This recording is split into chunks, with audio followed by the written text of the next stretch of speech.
How do I even get this bloody thing to work? Is it... Oh, there it is. Ha! There we go. Hi, my name's Artie, and I will be your host for this shitty, dreary afternoon. And by dreary, I mean somewhat lovely. Even though it's cold as fuck outside. My name's Artie. You already heard me say that, but just in case just in case some people aren't clear. I'm still wearing my PJs. Yeah, it's a very lazy Sunday. It is October 3rd, 2012. And I just got out of the hospital yesterday, and I'm gonna answer some questions that people may have. But since there are, no people around me to ask questions, I will ask questions myself.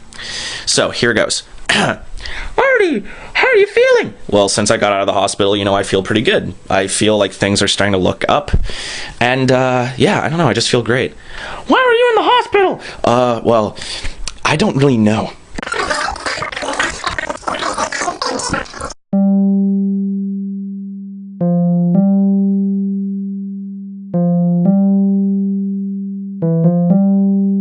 I don't know. I was just there. No one really told me anything. My parents, they just kind of picked me up and, dropped me off there, and that was it. No explanation, no reasoning, but I don't know why they did. I feel fine. It's totally chill. I don't see what the big deal is. But then again, it's probably parents just being parents. Alright, I gotta get out of that dark room. It's bullshit. Instead, we're gonna go downstairs. Oh, for fuck's sake. Will you look at this for me? Look at this. Look. Filthy. Absolutely fucking filthy. I am never this disorganized. Ever. Or this messy. But I think it has something to do with my best bud, Jeffrey. Who's Jeffrey? Jeffrey's my best friend. We grew up together. We are good buddies. He and I. But in this case, I want to fucking kill him. Look at that shit. Hey guys, so it's been 2 weeks since I got out of the hospital. 2 weeks. And, I'm not even gonna bother checking the fucking date. Fuck that. And Jeffrey is still not here. This is very unusual. I'm really unhappy. And he still hasn't cleaned up his shit. He better have a very good reason for not being here. Are you worried about Jeffrey? I am. Because normally he's only gone for a few days. This time he's been gone for, I don't know. Oh, yeah, that's right, 2 weeks. Like, it worries me, man. I haven't really been eating right. Haven't been able to sleep. And on top of that, I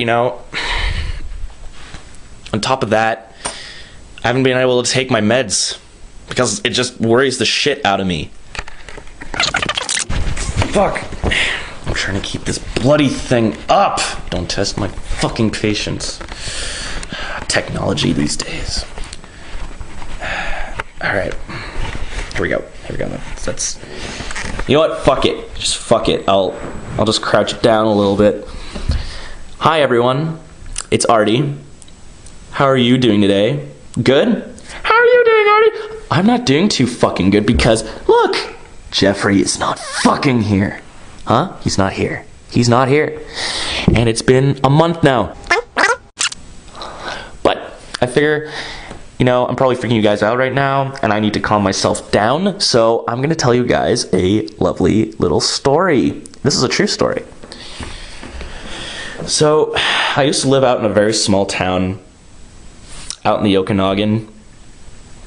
The village itself had like about 100 people or so. Not really big. Very boring too. Not an awful lot happened. And Jeffrey was still one of my best buds. But I had a kid that I went to school with and his name was John. John was a sweetheart, a kidder. He liked to joke around a lot, but a sweetheart. And if you walk a bit, like a 5-minute walk from our village, there's this nice lake. Beautiful lake area. It was mostly abandoned, so it was very quiet. You know, and that you could just go and get a nice view, see the wildlife. And so John and I, we went to go, you know, see the wildlife, hang out, go on an adventure. That's what we'd call it. We'd be like, oh, hey, let's go on an adventure. When we got there, we saw some ducks. John wanted to get closer to touch them. I told him that's not a good idea. Yet he decided he wanted to do it anyway. So I said, hey, do it. And I went with him. We were both wearing our boots, so we could go up to about our knees in the pond. And so we got closer and closer, and the lake got deeper and deeper. I forgot to mention, Jeffrey was with me too. And Jeffrey always told me, he whispered into my ear, I am your best friend, not John. Keep that in mind. Me being about, 8, being a young lad and all that shit, I was intrigued by what Jeffrey said to me. He always said, John, he's tricking you. He's not actually your friend. He hates you. He thinks you're a worthless piece of shit. So we tried getting closer to the ducks, John and I. And the ducks moved further and further away. And I asked, why are they moving so far away? Because I wanted to touch them too, all of a sudden. And then John turns with a smile, missing a few teeth. He smiled at me and said, they are moving away because they think you're ugly.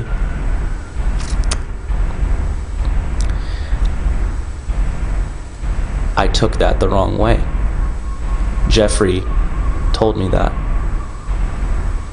He told me that he's not your friend, Artie. So, what did I do? I pushed John. I pushed him into the lake. Jeffrey told me to hold his head down. And I did. I held his head down. And when John tried to push his head up for air, I didn't give him that privilege. Hey you guys, Artie here.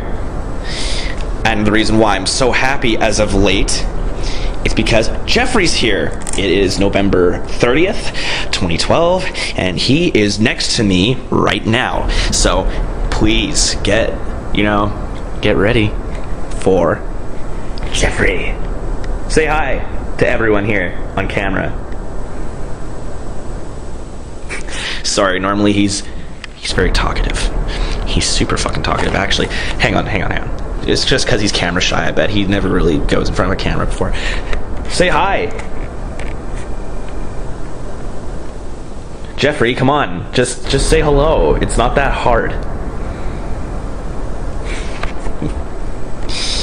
What, is it because you're mad about how I told everyone here that, about our, little secret? Our little secret about John? I'm sorry, normally he's very cooperative, but not in this particular case. What's gotten into you?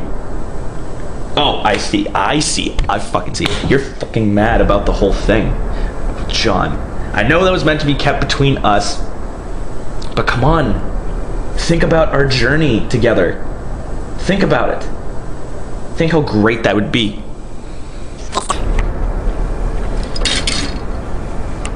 So I decided I don't really like this world anymore. No, it's cruel. It is fucking terrible. People get hurt for no fucking reason. And I think I'm already causing too much damage, particularly to John's family, who still have no idea where their kid is, and they still think he's alive. If they're watching this right now, he's not. This is the end. So now, if you excuse me, just gonna, you know, lock this. This is goodbye, world.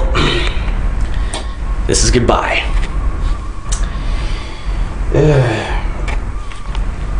Take care of yourself.